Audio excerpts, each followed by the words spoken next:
So when you're dealing with the energy, the substance and essence of this thing called fear, what you're really dealing with is fear, fire, earth, air, and river.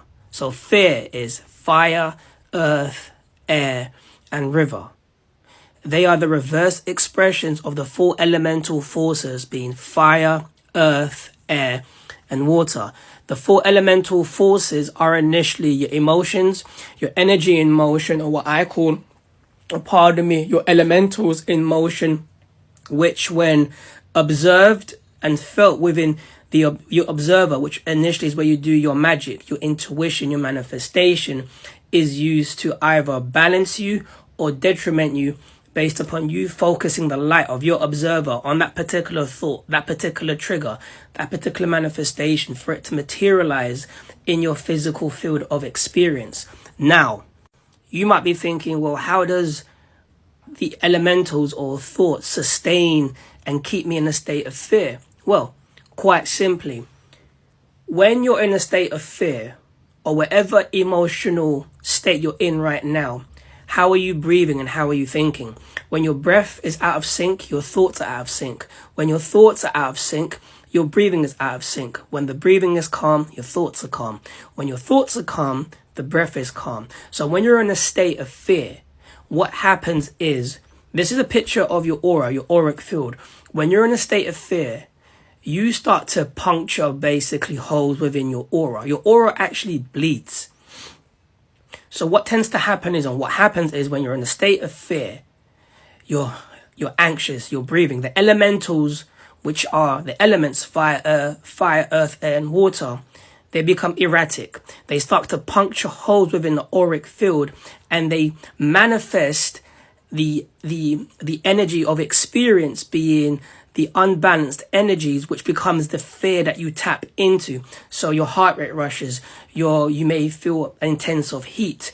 What you're currently feeling at that particular moment is the elemental forces heightened within their imbalance. Just like when you do your manifestation and you're manifesting, you feel good, you feel balanced, you feel happy. But what you're doing is you're directing those elemental forces to imbalance you based upon how you're currently directing that particular thought signature, whatever the experience, whatever the trigger is, into your field of experience. This is why, again, you feel the heat sensations, the cold, the ups, the sweats, because you're imbalancing the element or elements based upon the experience. Whatever thought signature that you experienced for the first time ever, it was attached to a particular element or a combination of elements, and they come to the surface when you are initially in a state of fear or chaos. And you're thinking, how do the elements sustain and maintain my manifestation if it's in a state of fear, or if it's an energy of the thing that I want to manifest and experience to fulfill my life and dreams and passions? Well, quite simply, the fire element is the sun. The sun radiates and sustains life. So the element of fire sustains heat. It sustains life. The water element nourishes life. The air element, of course, initially is the breath. Absence of breath equals death.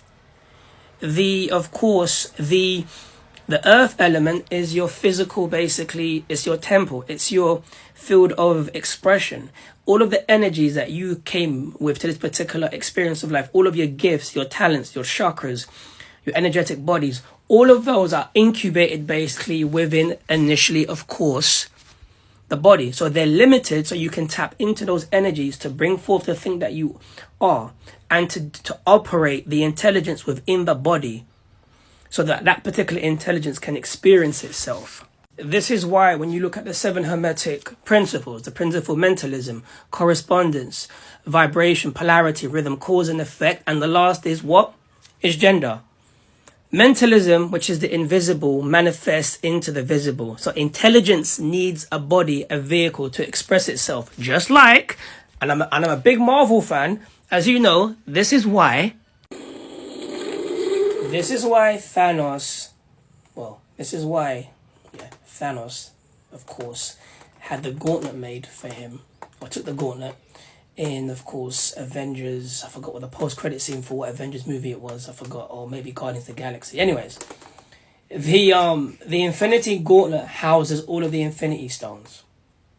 When you have the Infinity Stones without anything to condense their power and utilize them, then they don't work. You have to have basically an energy, a vessel, a temple, the flesh, the body, to house the powers of the Infinity Stones so you can utilize them. So what you're seeing here is you. The Infinity Gauntlet is you. It's the body. The Infinity Stones you can look at you as your attributes, your energies, your chakras, the soul, the spirit, your eyeballs, your kidneys, whatever you want to call it. Everything that is needed basically to work within the temple so you can operate on every capacity from the spiritual to the mundane is housed here. So all of that to basically say this is how powerful you are based upon the breath, your intent, your energy, your emotions, your energy, emotions, and your will to initially bring anything that you want into this particular existence just by you observing what you are in essence, what you want to bring forth, what doesn't belong in the mind. It all boils down to observation of who you are. When you're able to be aware of what you are in essence, that when your awareness kicks in, you are able to maneuver through life with much more consciousness, much more expansion of the thing that you are in this particular experience. For example, before I started creating content on social media, I was using my iPhone 6. When I had purchased my Canon camera and I started to make videos, I started to see on the street people vlogging, taking photos, making videos.